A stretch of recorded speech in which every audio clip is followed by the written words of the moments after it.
Huh? Hmm? Huh.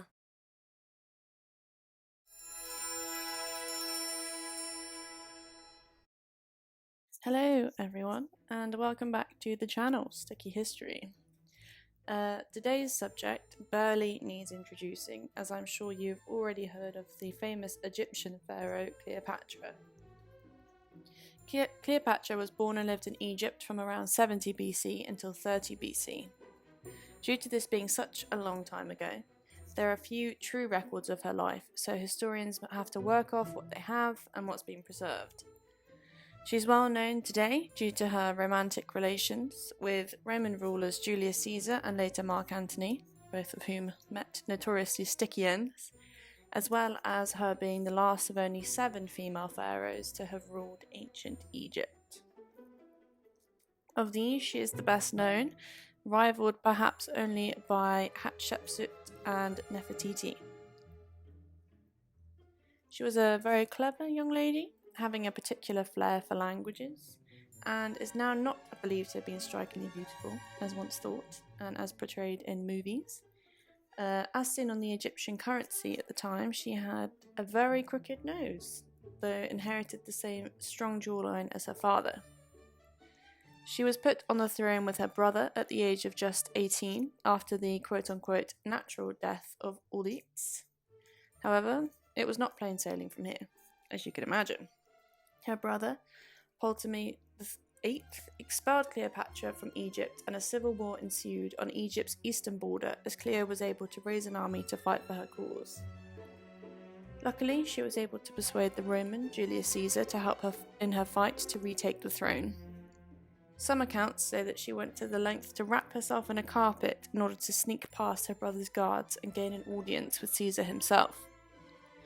With the help of a few Roman reinforcements, they were able to defeat her brother in battle and conquer the land of Alexandria. Cleopatra was restored to the throne and everything was just dandy. Caesar stuck around in Egypt with Cleopatra until she had their son, or at least we think it was his son, in 47 BC. However, this time that Julius had spent away from his own empire made him increasingly unpopular at home. He met a sticky end in 44 BC when his friends murdered him in broad daylight. Talk about a stab in the back. But Cleopatra was not yet done with Roman generals. The story goes that she sailed into Tarsus on a beautiful ship, dressed like the goddess Isis, and mesmerized Mark Antony. Of course, he declared his support for her in Egypt, as well as the removal of her sisters, who were her main rivals to the Egyptian throne. Despite already being on his third wife, Antony upped and left Rome to be with Cleopatra in Egypt for a little while. She gave birth to twins, and again, presumably they were his, but who knows. And these guys knew how to have a good time, if you know what I mean. Antony and Cleopatra, much like Peter the Great and his all-joking, all-drunken synod of fools and jesters. Check out the video I did on that.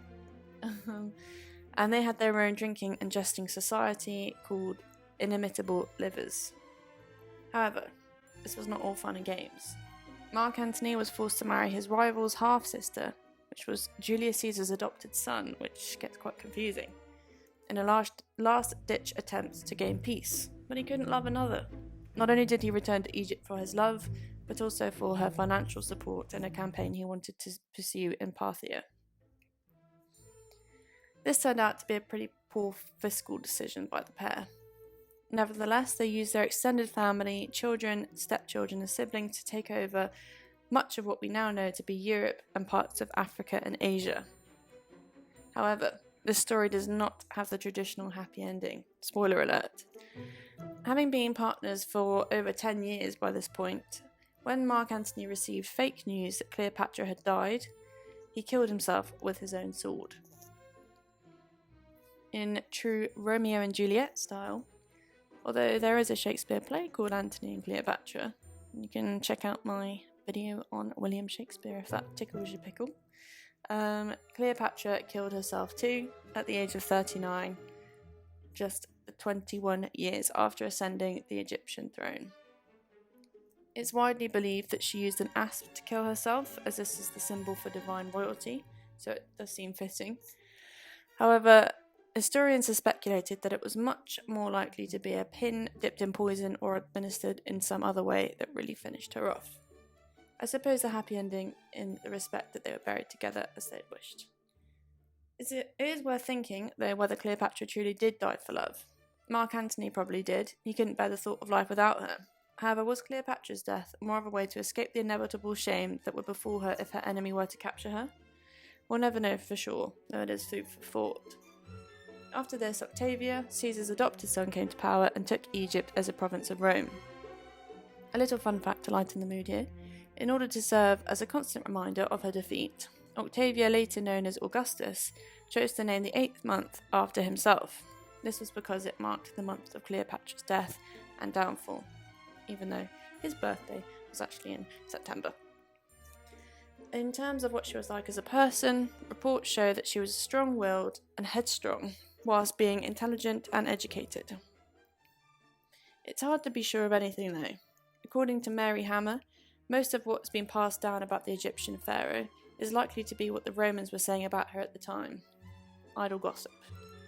Therefore, we should take everything we hear with a pinch of salt, as they may be inaccurate at best.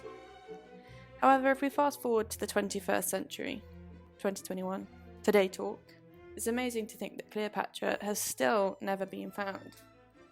The tomb her and Mark Antony were buried in is still managed to elude archaeologists, and due to some erosion, her final resting place may now even be underwater, and consequently we will never likely find her.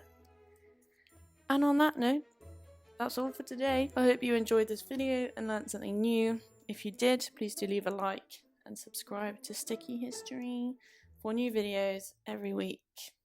Leave a comment down below to let me know what you'd like to see next. I think I can get through them. I mean, yeah, I read everyone's comments and I'll do my best to do that at some point in the future. So thank you for watching. I'll see you soon.